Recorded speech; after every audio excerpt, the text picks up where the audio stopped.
और एक बकरी ने तो मेमना को जन्म दिया।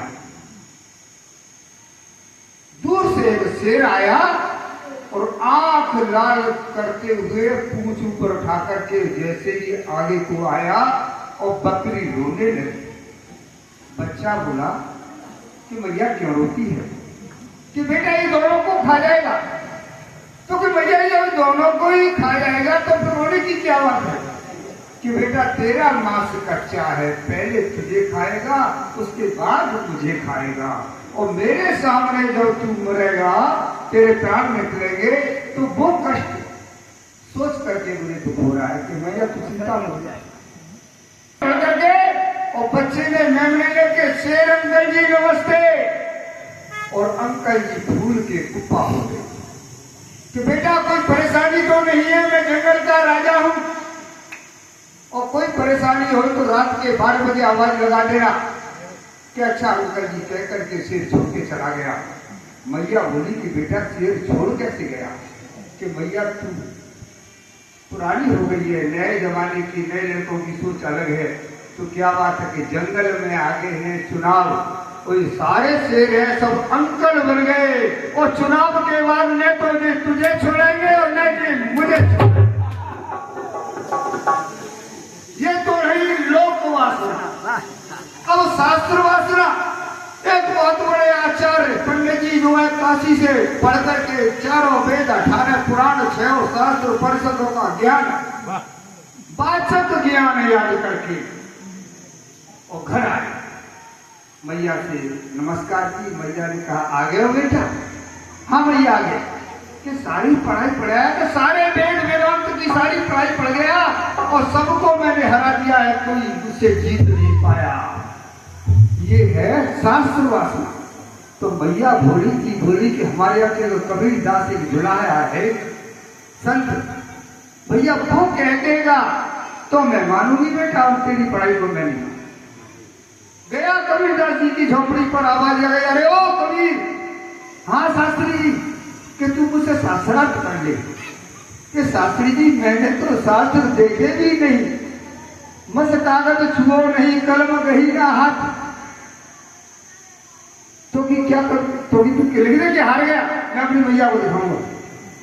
तो कि तुम लिख लो, मैं तो लिखना जानता नहीं, हम उठा लगा दूंगा। और शास्त्री जी ने लिख दिया कि शास्त्री जीता और कबीर दास हारा। लेकर के घर पहुंचा कि मैया लिखवान आया, तो कि पता कि क्या लिखा है? तो देखा तो उसको उल्टा हो गया कि कबीर दास जीता और शास्त्री हारा। कि मैया ये तो बहुत गलत हो गया, दोबारा जाता हूँ, और दोबारा भाग के गया। अरे कबीर दास कुछ गलत हो गया, दोबारा लिख।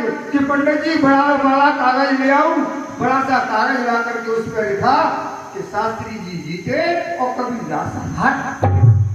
फिर पहुंचा, फिर उल्टा हो गया, 3-4 बार गया। अंत में जाकर के शास्त्री जी पहुंचे कबीरदास जी के पास कि कबीरदास ये क्या बात है? कि शास्त्री जी तुम कहते हो ग्रंथों की कह कथनी, और मैं कहता हूँ आखन की देखी, और तुम कहते हो ग्रंथों की कथनी। तुम जो शास्त्र में लिखा है उसे कहते हो, और मैं अपने अनुभव से कहता हूँ। तब जाकर के चरणों में कबीरदास जी की शास्त्री जी गिरे, तो तब जाकर के उनकी ये शास्त्र वासना समाप्त हुई। अब तीसरी रह जाती है देह वासना, और तीनों वासनाओं में अहंकार होता है। अब वासना रह जाती देह वासना, अंतिम वासना। देखो इसमें भी अहंकार है। धारा नगरी के राजा विक्रमादित्य, उनको 13 विद्याओं का ज्ञान हो गया, और उन्होंने नगर में डुकी पिटवा दी कि कोई भी सत्संग नहीं होगा, कोई भी धार्मिक आयोजन नहीं होगा, और कोई भी खेल तमाशा नहीं होगा। अगर कोई आयोजन करने वाला, खेल तमाशा वाला या धार्मिक अनुष्ठान करने वाला और मुझसे अधिक ज्ञानी हो, यानी 14 विद्याओं का ज्ञानी हो, तो खेल तमाशा दिखा सकता है, नहीं तो उसको मृत्यु दंड दे दिया जाएगा। सारे अनुष्ठान बंद हो गए, सारे धार्मिक सम्मेलन बंद हो गए, सारे खेल तमाशे बंद हो गए, और वहां पर एक नट अपनी सुंदर नटनी को लेकर के आता है और राजा के दरबार में ढोल बजाने लगा। राजा का सिंहासन लग गया, मंत्री का सिंहासन लग गया, पूरी प्रजा इकट्ठी हो गई कि आज तो इस नट को फांसी पर लटकाया जाएगा। नटनी उसकी नृत्य करने लगी और नट ढोल बजाने लगा। और मंत्री बोला, अरे वो नट, सुनी नहीं तूने राजवाणी और सुने नहीं तूने बोल रे, और काहे को नटवा तूने बजा दिया ढोल रे? तूने राजा की वाणी नहीं सुनी, राजा के बोल नहीं सुने कि जिसको 14 विद्याओं का ज्ञान होगा वही यहाँ पर खेल तमाशा दिखा सकता है या धार्मिक अनुष्ठान कर सकता है, नहीं तो मृत्यु दंड दे दिया जाएगा। नट बोला कि महाराज कुछ भी परिणाम हो, अब तो अपनी नट विद्या का कौशल दिखा कर ही हटूंगा। और जोर जोर से ढोल बजाने लगा और उसकी नटनी जोर जोर से नृत्य करने लगी। और ढोल बजाते बजाते उसने अपने पीछे झोला में से एक कच्चे सूत की अड़िया निकाली और उसका एक सिरा पैर के नीचे दबा करके अड़िया को आसमान में उछाल दिया। और फिर धीरे धीरे उस सूत के सहारे वो नट आसमान पर चढ़ने लगा और नट विद्या का कौशल दिखाने लगा। जहां तक इन नेत्रों की क्षमता होती है वहां तक तो वो दिखाई दिया और उसके बाद अदृश्य हो जाता है। थोड़ी देर बाद क्या होता है, आकाश में जैसे बादल गरजते हैं ऐसा भयानक शोर हुआ और उस नट की लाश के 8 टुकड़े खून में सन करके जमीन पर गिर पड़ते हैं। जो उसकी नटनी नृत्य कर रही थी उसका नृत्य रुदन में बदल जाता है और वहां पर वो चीत्कार करने लग जाती है और अपने पति की लाश के टुकड़ों को समेटने लगती है। सारा समाज देख करके अवाक रह गया कि ये क्या तमाशा है। जब काफी देर हो गई, राजा को 13 विद्याओं का अहंकार था।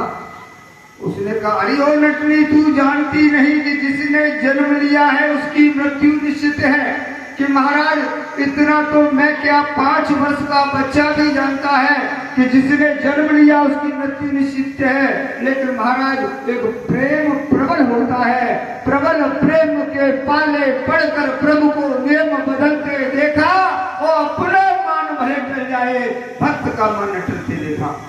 क्योंकि तेरी अब अंतिम इच्छा क्या है? राजा बोले कि मेरी अंतिम इच्छा है कि अपने पति की लाश के टुकड़ों को इकट्ठा करके अग्नि की व्यवस्था की जाए। मैं सती होना चाहती हूँ। चिता की व्यवस्था की गई, टुकड़ों को जोड़ करके उसमें बैठ जाती है, आग लगा दी जाती है और चिता धू करके जल करके राख हो जाती है।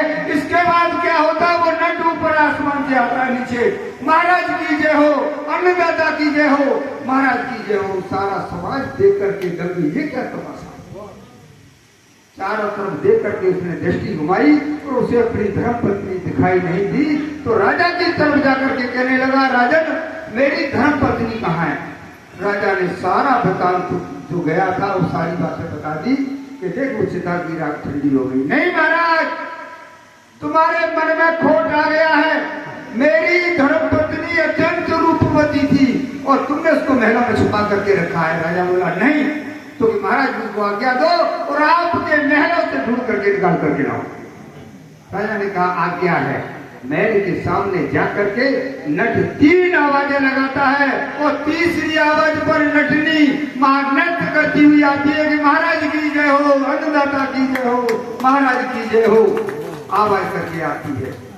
राजा को जो 13 विद्याओं के ज्ञान का जो अहंकार था, देह वासना का जो अहंकार था, वो अहंकार का नाश हो जाता है और उस नट के चरणों पर झुक करके माफी मांगने लगता है। तो ये तो रहा दृष्टांत। इसके पीछे सिद्धांत क्या है?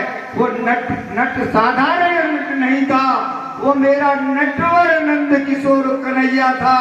और जिस किसी ने भी अहंकार किया उसका नाश करने के लिए वो आते हैं। बोलो सच्चिदानंद भगवान की जय हो। बहुत